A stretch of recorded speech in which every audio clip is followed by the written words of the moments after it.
ಲೇ ಮಗ ನಿಂಬೆ ಗಿಡಕ್ಕೆ ಏನೋ ರೋಗ ಐತೆ ನೋಡ್ಲಿ, ಯಾಕ ಹಣ್ಣು ಬಿಡುವಲ್ವು? ಹೂನಪ್ಪ, ರೋಗ ಐತೆ, ಅದಕ್ಕ ಫೋನ್ ಹಚ್ತಡಿ ಆಫೀಸರಿಗೆ. ಹತ್ತಿರತ್ತಿಲೆ ಬಂದ್ ಚೆಕ್ ಮಾಡ್ಬೇಕಾರ. Hello sir. ಸರ್, ನಾವು ಕೊಪ್ಪಳ ಜಿಲ್ಲೆಯಿಂದ ಮಾತಾಡೋದು. ಸರ್, ನಾವು ಲಿಂಬಿ ಗಿಡ ಹಚ್ಚಿದ್ವಿ, ಅವು ಒಟ್ಟ ಲಿಂಬೆ ಹಣ್ಣ ಬಿಡೋಲ್ ಸರ್, ರೋಗ ಬಂದೈತಿ, ಬಂದ್ ಚೆಕ್ ಮಾಡ್ತೀರೇನ್ ಸರ್?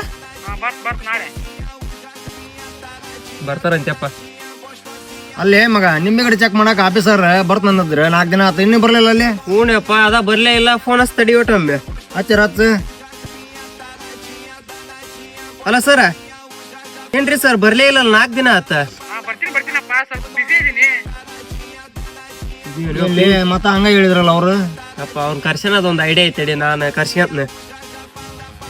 ಅಲ್ಲ ಸರ, ನಮ್ಮ ಹೊಲ್ದಾಗ ಫ್ಯಾಕ್ಟ್ರಿ ಬಂದೈತೆ ಅಂತ ಕೋಟೆ ಅಂಗಡ್ಲೆ ಕೊಡ್ತಾರಂತ, ಏನ್ ಮಾಡನ್ರಿ ಸರ? ಯಾವ್ದದು ಹೊಲ ಫ್ಯಾಕ್ಟ್ರಿ ಕೊಡೋದ ಇದೆ? ನೋಡ್ಲಿ ಮಗ ನಿಂಬೆ ಗಿಡಕ್ಕೆ ರೋಗ ಐತೆ ಅಂದ್ರ ಆಫೀಸರ್ ಬರ್ಲಿಲ್ಲ, ಈಗ ಫ್ಯಾಕ್ಟ್ರಿ ಹೊಲ ಕೊಡ್ತೀವಿ ಅಂದ್ರೆ ಹೆಂಗ್ ಬಂದ ನಾವ?